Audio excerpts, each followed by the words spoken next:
여호와께서 여호수아에게 이르시되 두려워하지 말라 놀라지 말라 군사를 다 거느리고 일어나 아이로 올라가라. 보라, 내가 아이 왕과 그의 백성과 그의 성읍과 그의 땅을 다 네 손에 넘겨 주었으니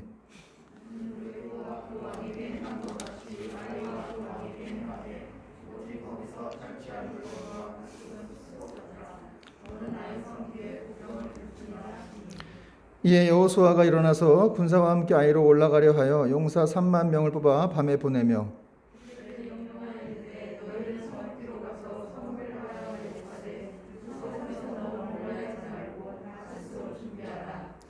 나와 나를 따르는 모든 백성은 다 성읍으로 가까이 가리니 그들이 처음과 같이 우리에게로 쳐 올라올 것이라. 그리할 때에 우리가 그들 앞에서 도망하면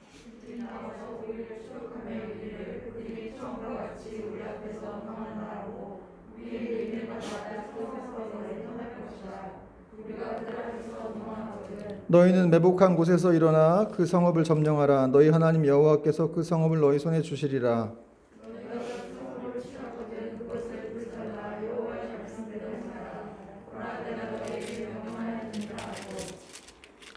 같이 읽겠습니다. 그들을 보내매 그들이 매복할 곳으로 가서 아이 서쪽 베델과 아이 사이에 매복하였고 여호수아는 그 밤에 백성들 가운데서 잤더라. 아멘.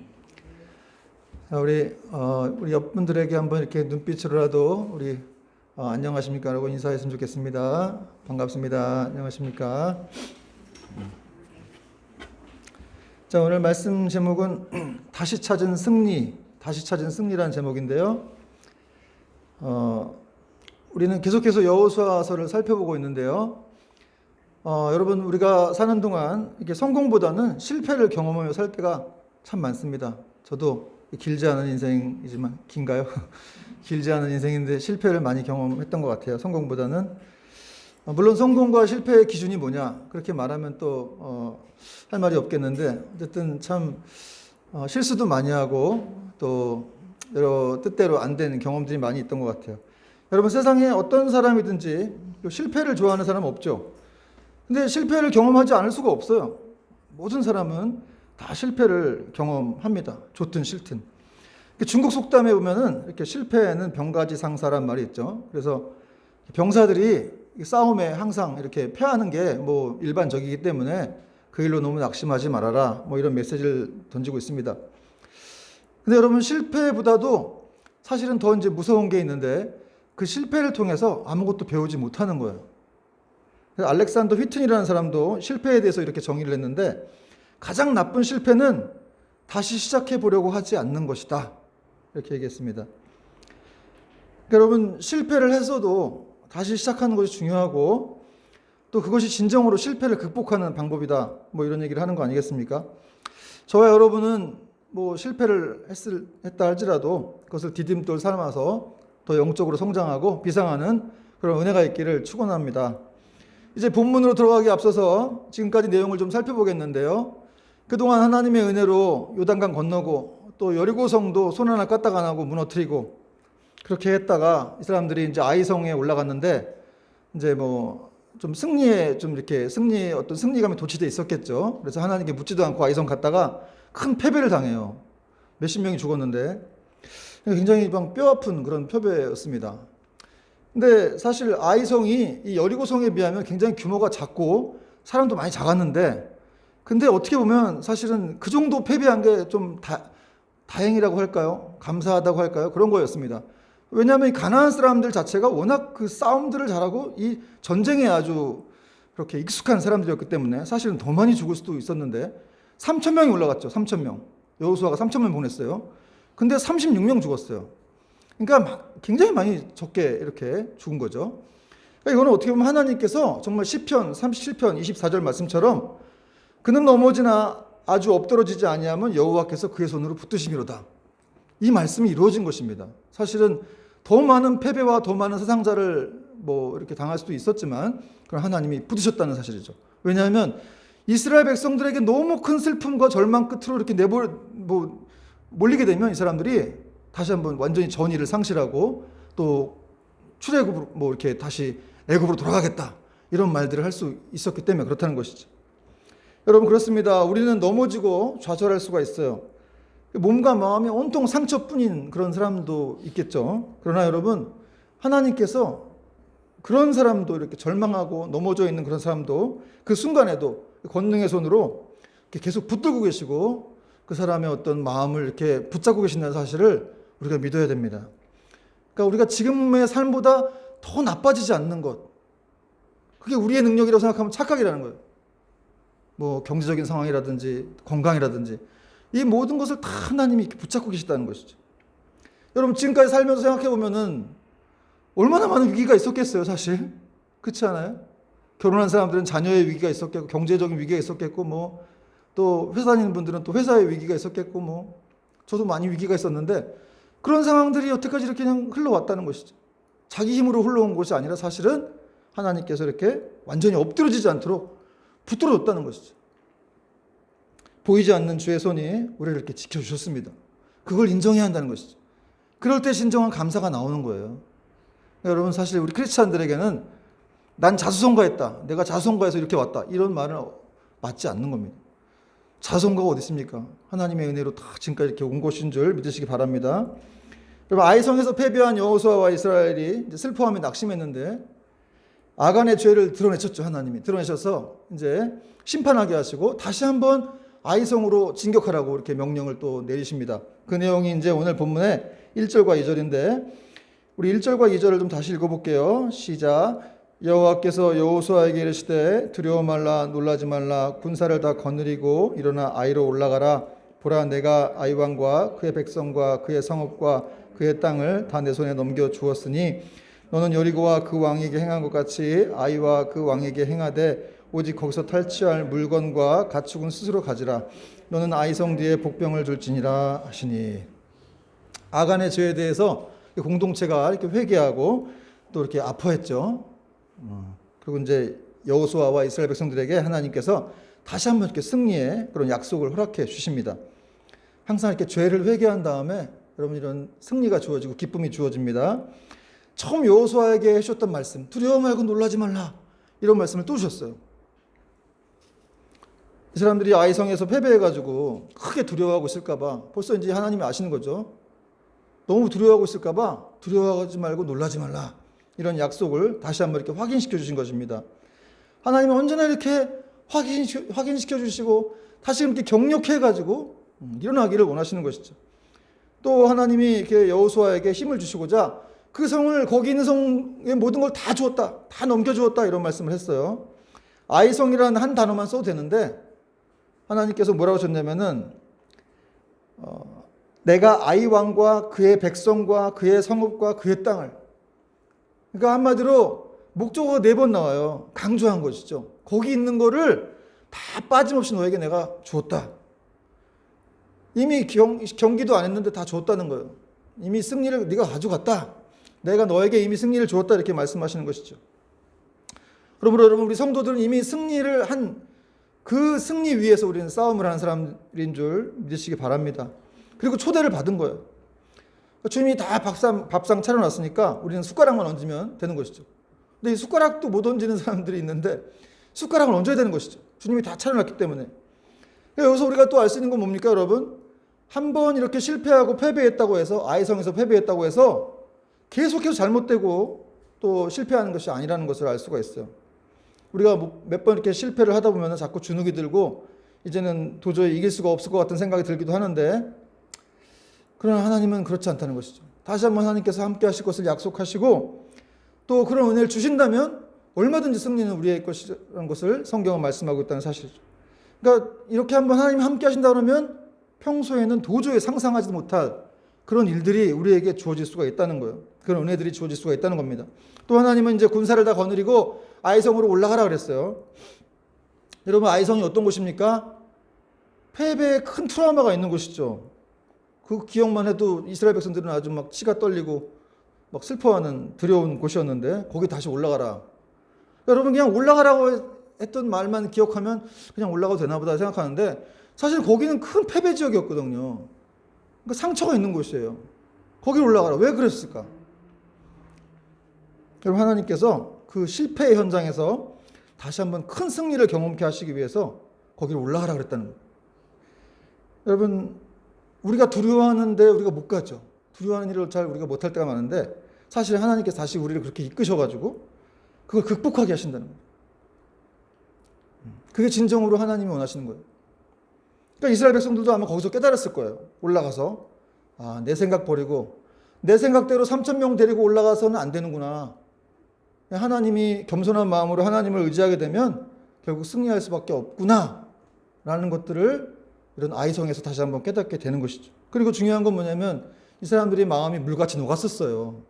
너무 가나안 백성이 두려워가지고 물같이 녹았다고 성경은 말씀하고 있는데 그렇게 이제 물처럼 녹았던 마음이 다시 한번 이렇게 반석처럼 견고하게 바뀌게 될 것이라는 사실입니다.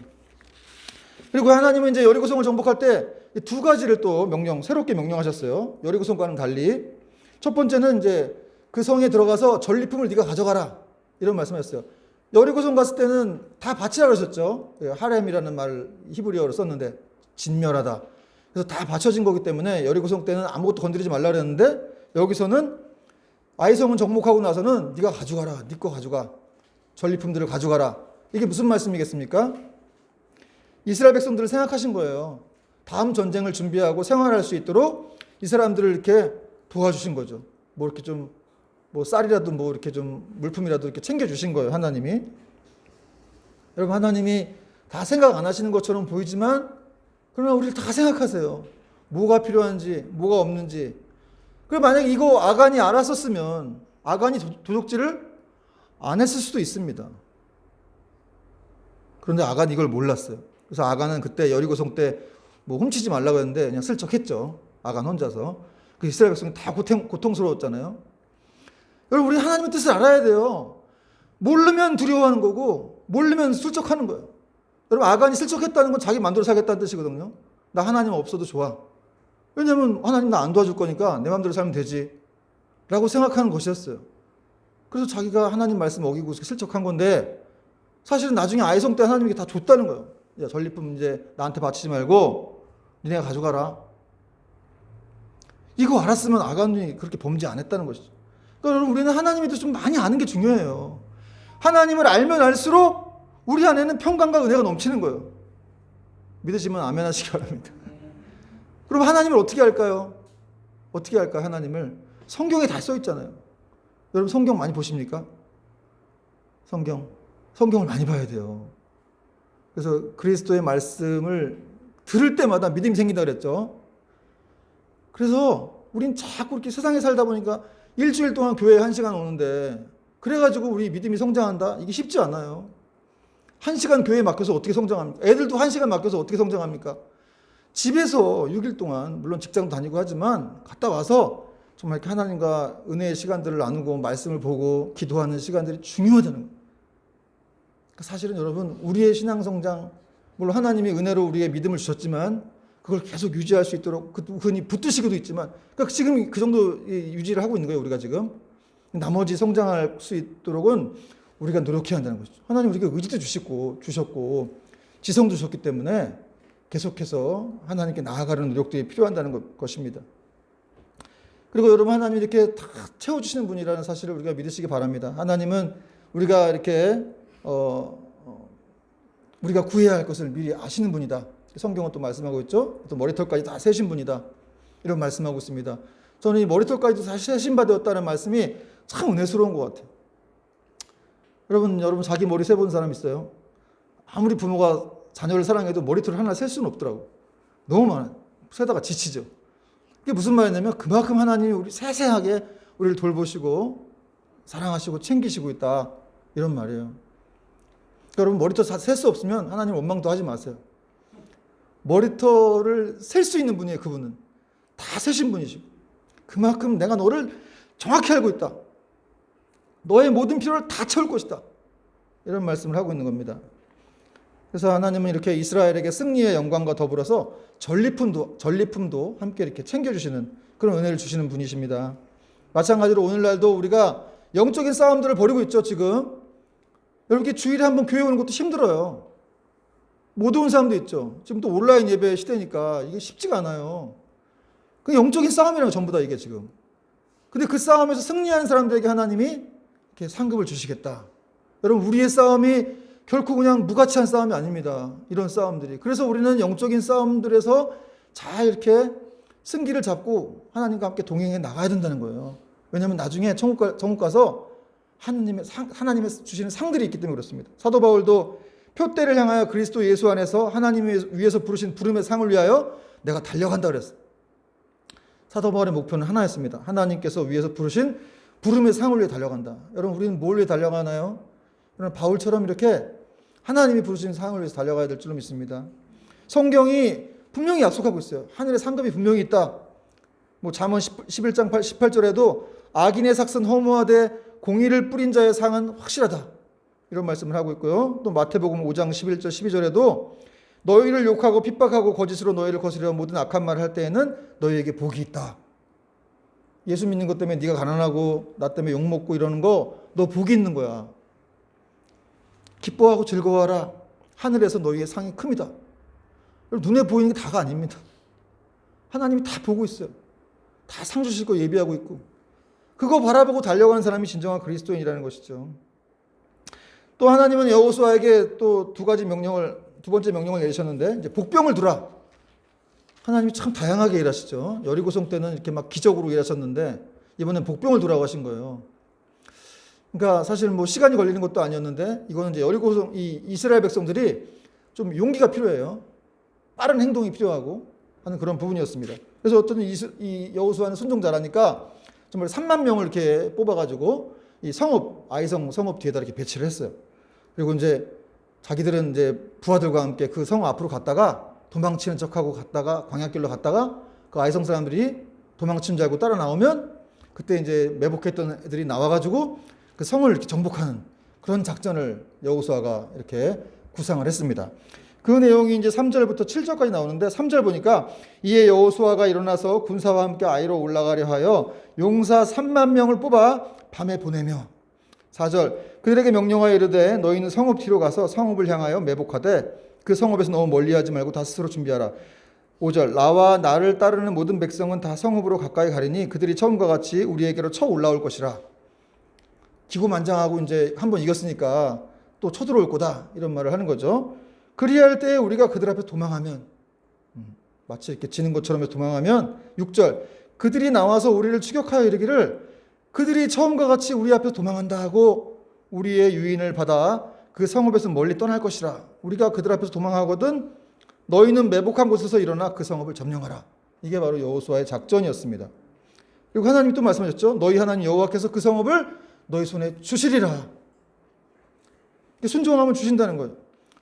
여기서 생각해 볼 게 있는데, 그러면 이렇게 뭐 기만 전술을 쓰는 게 우리 그리스도인들에게 옳은 거냐, 뭐 이런 좀 논쟁거리가 있는데, 여러분 사실 그리스도인이 남을 속이거나 기만해서는 안 되는데, 그러나 전투 시에는 항상 전공법만 쓸 필요는 없는 것이죠. 왜냐하면 싸움이라는 것이 항상 정면으로 맞서야 이기는 것이 아니기 때문에 이런 상황에 맞는 전략을 필 필요가 있다는 것입니다. 다윗도 골리앗과 싸울 때 칼과 창을 안 들었어요. 갑옷도 안 입었어요. 뭐 정면으로 달려가긴 했지만 그에게는 물맷돌이 있었고 막대기가 있었죠. 사실 전공법은 아니에요. 정면으로 이렇게 칼 들고 싸운 건 아닌데 아무도 다윗이 이길 거라고 생각해 본 사람은 없을 거예요, 그 당시에. 그래서 골리앗조차도 네가 지금 나를 개로 여기고 막대기 들고 나왔냐, 이런 말을 했어요. 그러나 다윗이 던진 돌이 그 골리앗의 이마에 정면에 박혔죠. 물가에 있는 매끄럽고 이런 둥그런 돌이 어떻게 이마에 박히게 되는지 그게 참 신기할 정도인데요. 그러니까 하나님이 이렇게 하신 거죠. 여러분, 둥그런 돌이 이마에 박히기가 어려워요, 사실은. 이렇게 맞고, 여기도 뼈가 있는데 맞고 떨어지지 않겠어요? 근데 이게 박혔다라는 거는, 그러니까 사무엘상 17장 50절에 보면은 이런 내용이 나와요. 다윗이 골리앗을 죽였으나 그의 손에는 칼이 없었더라. 이게 무슨 말이냐면 하나님이 하셨다는 거예요.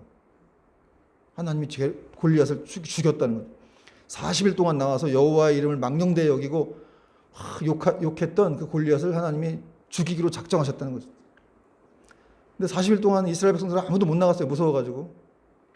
여러분, 그리스도인들에게 용기가 얼마나 중요한지 모르죠. 다윗은 어쨌든 과거에 자기를 도우셨던 곰과 사자의 발톱에서 건지셨던 그 하나님을 너무 기억했기 때문에 그는 용기를 가지고 나와서 싸워 이겼습니다. 어쨌든 변칙적인 방법들을 이렇게 써서 하나님의 지혜 가운데 이렇게 승리가 얻을 수가 있다는 사실입니다.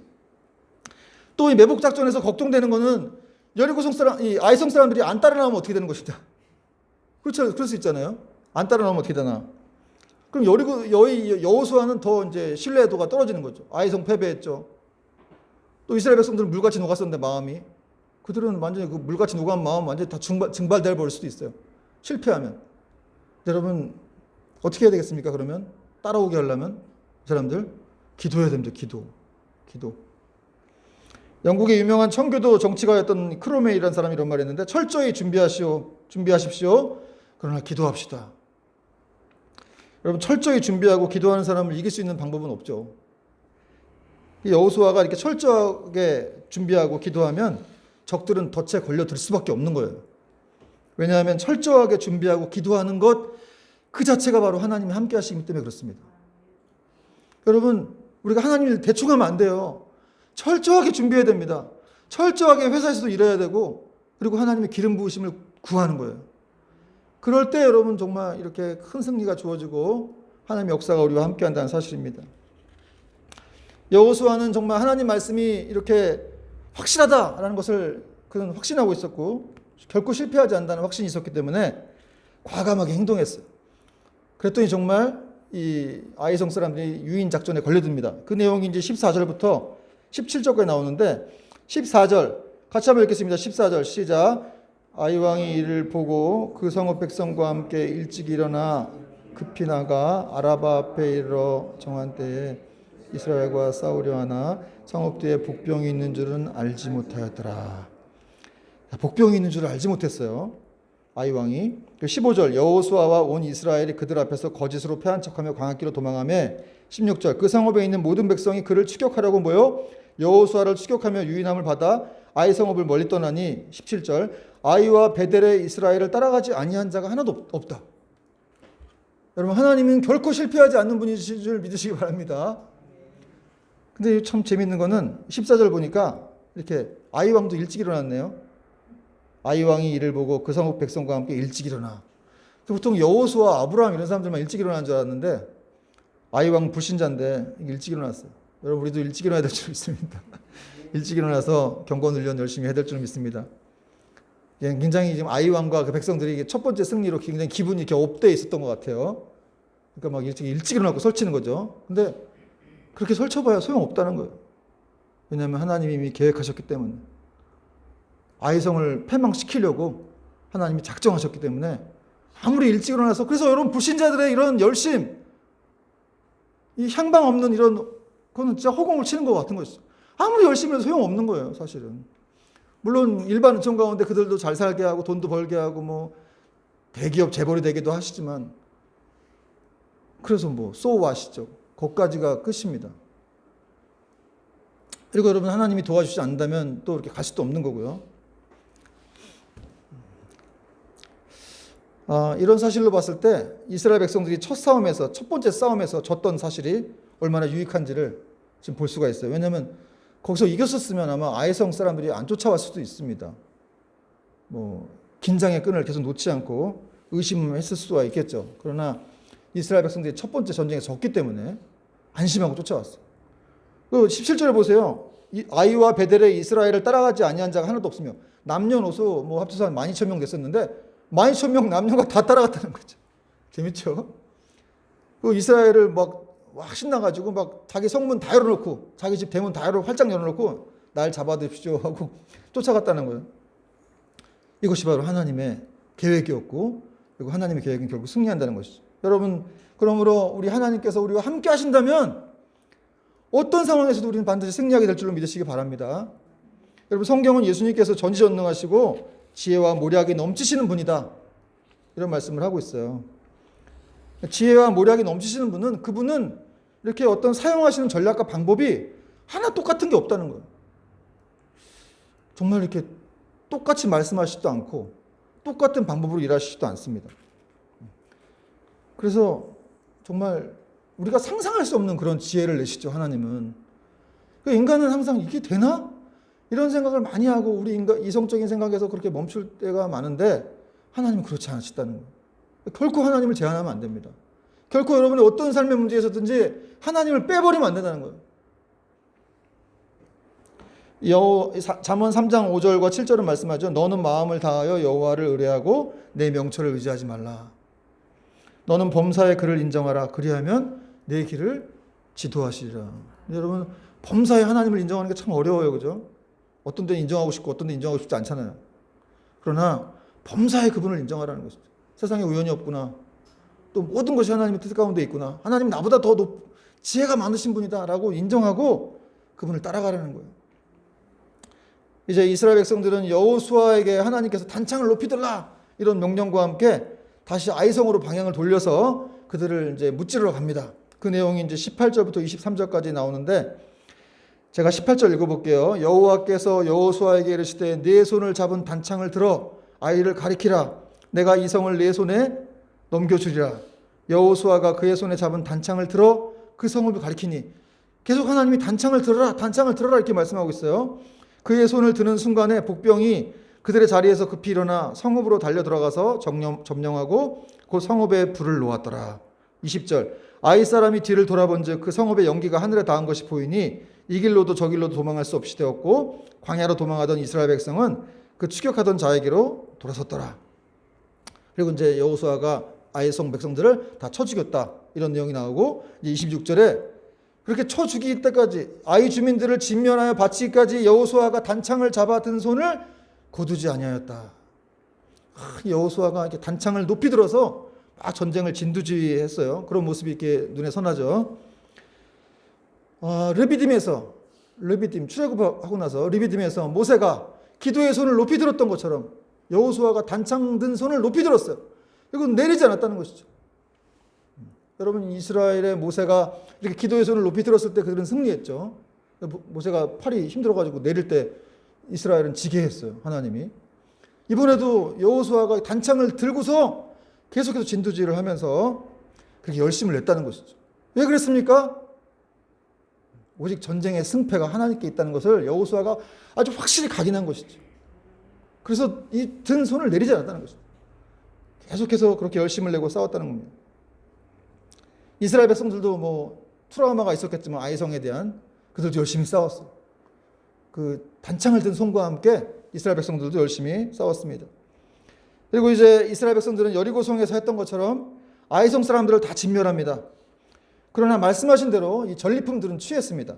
그 내용이 이제 24절부터 27절에 나오는데 24절 이스라엘이 자기들을 광야로 추격하던 모든 아이 주민을 들에서 죽이되 그들을 다 칼날에 엎드러지게 하여 진멸하기를 마치고 온 이스라엘이 아이로 돌아와서 칼날로 죽이매 그날에 엎드러진 아이 사람들은 남녀가 모두 12,000명이라. 그러니까 아이성 사람들의 이 숫자가 12,000명이었어요. 다 죽었어요. 27절에 오직 그 성읍의 가축과 누락한 것은 여호와께서 여호수아에게 명령하신 대로 이스라엘이 탈취하였더라. 그래서 이런 거 보면 좀 굉장히 요즘 시각으로 보면 굉장히 잔인하다. 어떻게 남녀를 다 죽이냐 12,000명을 그럴 수가 있는데 이유 없이 다 죽이시라 그런 건 아니에요. 사실은 이 아이성 사람들이 악인 중에 악인이었기 때문에 아주 산적 소굴이었죠. 여기가. 살려두면 똑같은 일을 벌이고 사실 이 사람들이 살면 나중에 이 이스라엘 백성들에게 큰 악한 영향을 미치기 때문에 하나님이 그걸 일시에 이렇게 차단시키신 거죠. 여러분 이 모습은 사실은 이렇게 영적 전쟁을 치르는 가운데 이 죄와의 싸움에 있어서 결코 인간적인 타협하면 안 된다. 이런 의미를 또 가지고 있습니다. 우리가 이 죄와의 전쟁을 벌이면서 인간적인 타협, 어떤 때는 죄의 경중을 우리가 이렇게 좀 두면서 어떤 건 죄를 또 뭐 이렇게 뭐 심각하게 생각하지 않고 어떤 것도 심각하게 생각하고 어떤 건 심지어 이렇게 또 막 죄를 허용하면서 그렇게 살아갈 때가 우리가 많지 않습니까? 그런 거 하나님이 그걸 일종의 상황윤리라고도 하는데 그 하나님이 좋아하시지 않는다는 거예요. 죄는 다 죄라는 것이죠. 그래서 여리고성을 정복할 때처럼 이번에도 아이성도 그렇게 똑같이 하나님이 철저하게 처리하시는 것을 하나님 원하셨어요. 그래서 이렇게 순종하기를 요구하셨다는 사실입니다. 이 아이 왕도 결국 죽였죠. 처형을 했는데 율법에 따라서 나무에 달았었는데 율법에 따라서 이렇게 해가 지기 전에 그 나무에서 내렸어요.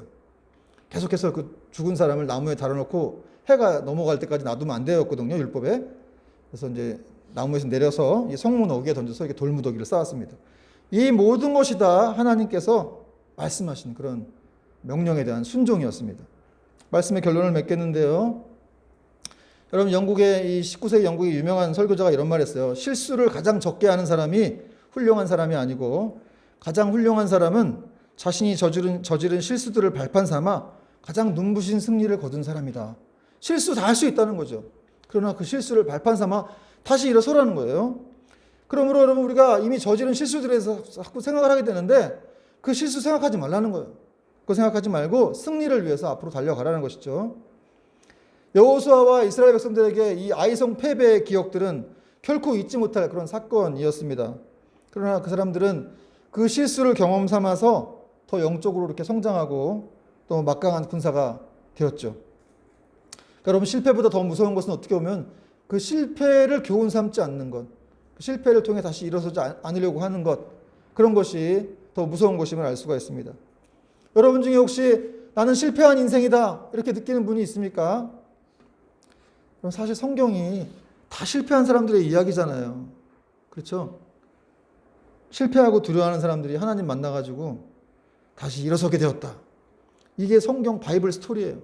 다 읽어보세요. 아브라함, 다윗, 다 이렇게 다윗이나 아브라함도 몇 번 자기 부인을 누이라고 속이기도 하고 이삭도 그랬고 그 아버지가 속이니까 또 아들도 속이고 그렇게 똑같은 일에 대해서 이렇게 속이게 되고 다윗도 바세바하고 범죄하고 우리아를 갖다 죽이기도 하고 이 사람이 믿는 사람인가 싶을 정도로 진짜 참 그 부분을 읽다 보면 정말 다윗 안에 있는 그 악의 모습을 보이죠. 악의 모습이.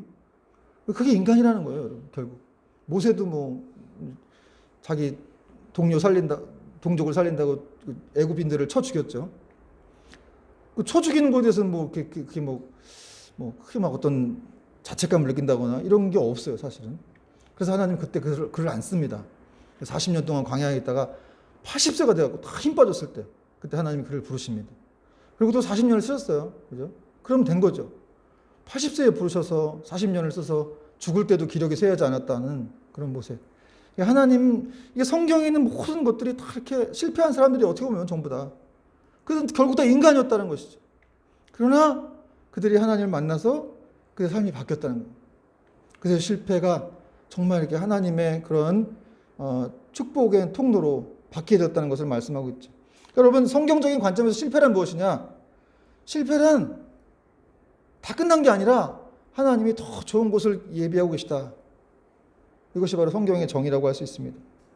사도 바울이 빌립보서에서 나의 사랑하고 사모하는 형제들, 나의 기쁨이요 면류관인 사랑하는 자들아, 주 안에 서라 그랬습니다. 너희는 나의 사랑하고 사모하는 형제들이다. 나의 기쁨이고 면류관이다라는 거예요. 여러분, 이것이 바로 하나님의 음성이에요.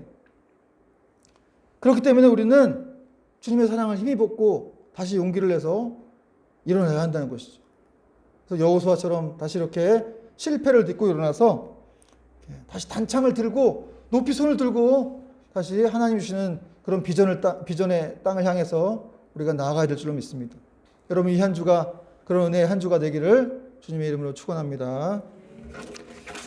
우리 찬양하겠습니다.